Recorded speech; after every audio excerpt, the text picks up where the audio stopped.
right, so I've gotten partially through this process and I thought I would just do a little bit of explanation as to kind of how I started and why I decided to do this. So here we have these really great Jimmy Choos. I believe they're called the Nova Slingback. And yeah, this is a very great seller in my opinion. They are probably one of the more comfortable slingbacks, and they're very versatile. They come in, you know, beige and black and a multitude of other colors and styles. But I think this is a go-to for lots of women. And as we all know, Jimmy Choo is super expensive. And so I found these online and they were very, they're obviously in really great condition. I don't know that the seller really wore them maybe more than one time. They're size 40, so a really great size. But as you can see, they have these transfer stains, which,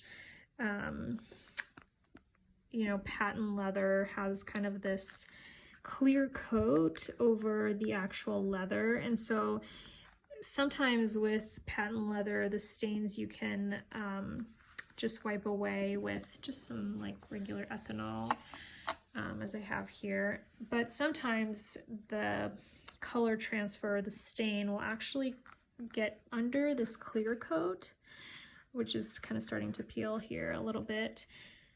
But there's pretty much no way that you can get rid of this. So I've seen online a couple different resellers and just gals that try to kind of remake and reuse and recycle designer pieces. They've been using this Angelus dye here to dye the patent leather. And so before I even got to that part, you know, there's lots of this patent kind of everywhere throughout the shoe. And so I really wanted to do kind of a pretty thorough job. And so I went through and just used some like regular masking tape, as I have here. And I just went around and kind of taped up all the edges as best I could. I mean, these are not going to be like a perfect factory manufactured black dyed slingback, obviously. But I've just gone through and masked the edges as best I can. And then also kind of did the sole as well, kind of on the edges. And then I also did the buckle and then the underside of this strap, just trying to get kind of as much protection as I could. And I'll just kind of do as careful of a job as I can. And, you know, I even went kind of in there. I don't know if you can tell, but yeah. And so I've gone through and kind of started the process a little bit and dyed some of the patent.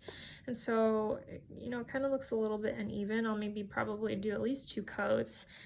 And then after they dry, maybe I'll go back through with some ethanol and just kind of try to, hopefully that'll look a little bit more even. But so far, it's looking good. It's still drying. So I'll show you what it looks like in a little bit. Okay. All right, so I've gone through and done this one shoe so far, and it has, most of the spots have about, you know, 2 layers of this Angelus paint. And so far, I think it looks pretty good. Again, you can kind of see where it hasn't dried yet. So I'll go through, do the other shoe, and then let this guy dry. All right, so I have gone through at least 2 layers of this leather paint and things are still drying.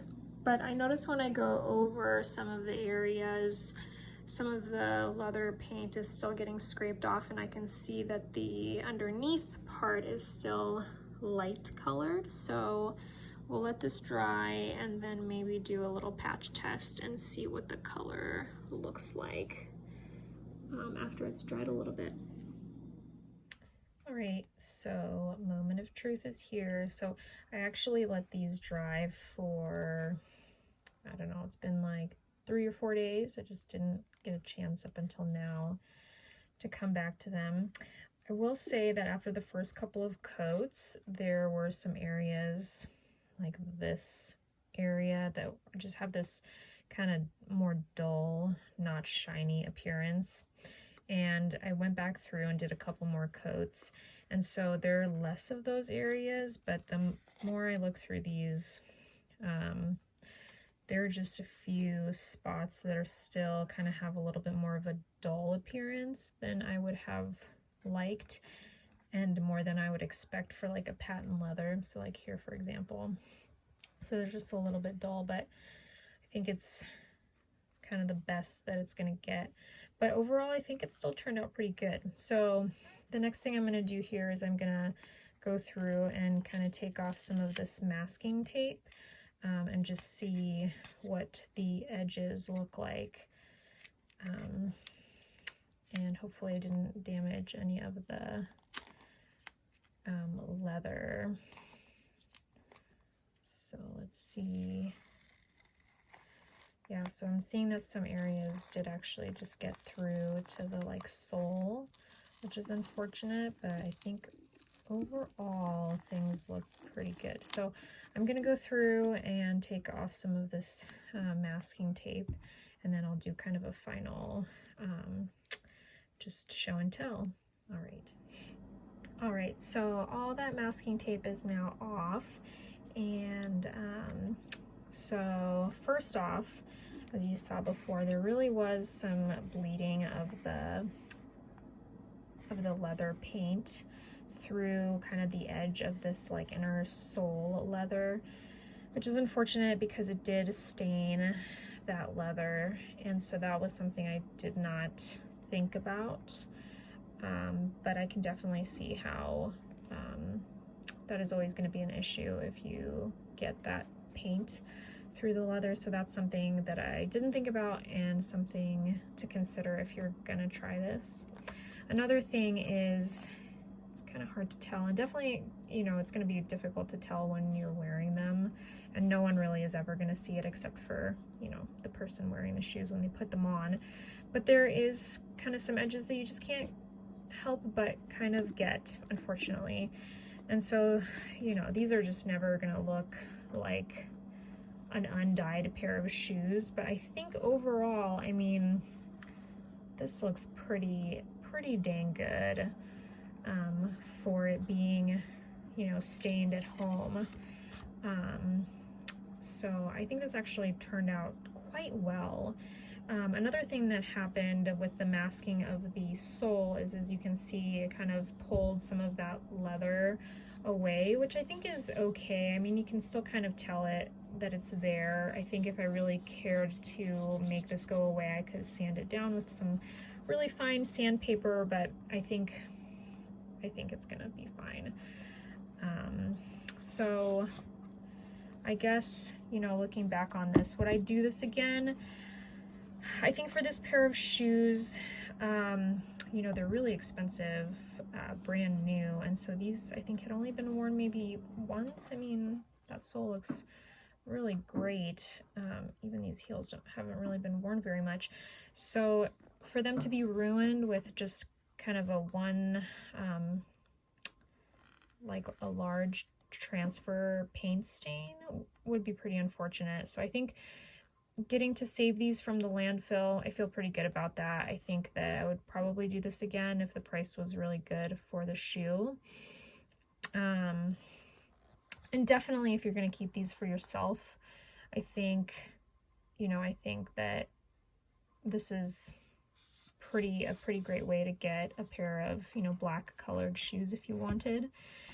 I think if you are going to resell something like this and kind of repair it, I think you definitely have to disclose that these were originally a different color and that you stained them, which I will definitely do with these since I do plan on reselling them.